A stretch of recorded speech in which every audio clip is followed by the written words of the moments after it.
Thanks, guys. I'm down here now on the field for today's Independent Health Injury Report. It's the same two Griffs that will be held out here today, with both Luke Zablewski as well as Federico Moretto being considered week to week with their lower body injuries. There's only one change in today's starting 11 for the Griffs, as freshman Michael Switala will get the nod, replacing Riley Boyer. My last tidbit for you today is actually in the coaching matchup, as Canisius' head coach Michael Tanke and head coach for Siena Graciano Brito actually played together professionally during their time with the Rochester Rhinos, as the two buddies are really good friends. Coach Michael Tanke, he's down on the field with Griffin De La Pena. I'm now joined with Canisius head coach Michael Tanke. Coach, you actually played professionally with Siena's head coach Graciano Brito. How cool is it now to coach against him? Yeah, it's pretty cool. Those are kind of the little things that just kind of bring a smile to your face, not to make it a bigger deal than it is, but Gras is the coach of Siena, Rich Costanzo, he's the head coach of George Mason, Faga's an assistant at Marshall, and J.C. Banks is assistant at Northern Kentucky. So 5 of us from one team are in the game still. That's fun, yeah. Shout out Rochester Rhinos. Yeah, go Rhinos. So it was very apparent that in that half, your team frustrated Siena on both sides of the ball. In what ways do you think you guys did that?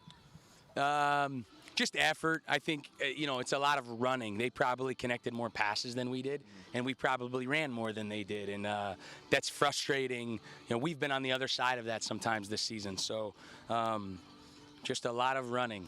Right.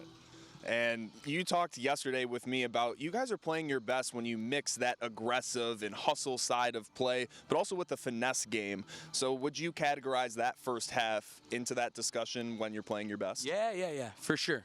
And you saw a couple chances, not to say it's a perfect half by any means, but you could see both, I think, for sure. And speaking of our conversation yesterday, when the podcast drops, yes or no, shouldn't everybody watch it?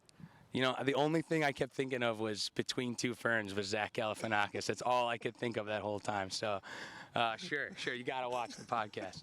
Appreciate it, Coach. So we will bring it now to our halftime coverage here at the Dembski Sports Complex. You're watching men's college soccer on ESPN+. Coach, another really hard-fought game for you guys. Obviously heartbreaking there towards the end. But what's your message going to be to the guys?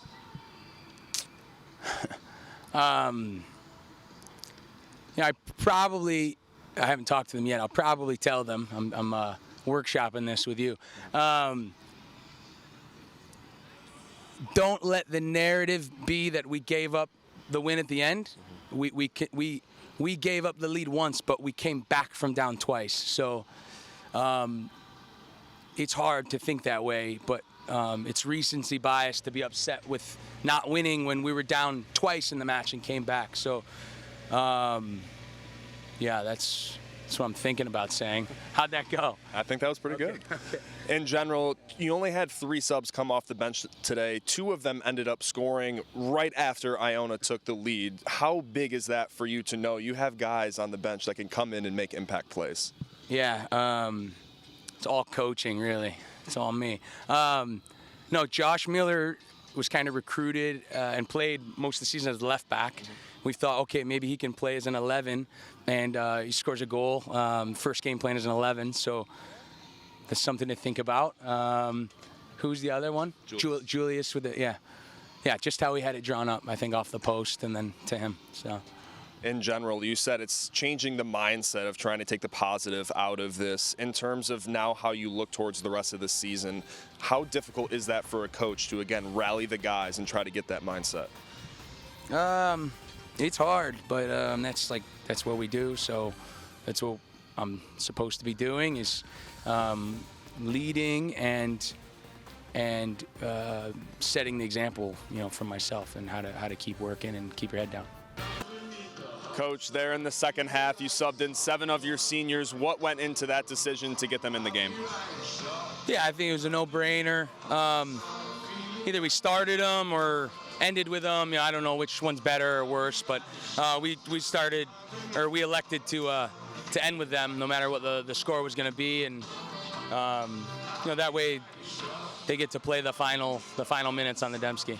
Even though today was about the seniors, the freshmen stole the show again. Tarek Elzamar became the 4th freshman this year to score a goal. Even though you're losing a lot of these impact seniors, does it give you maybe a peace of mind knowing that you have these freshmen that are already making an impact in your program?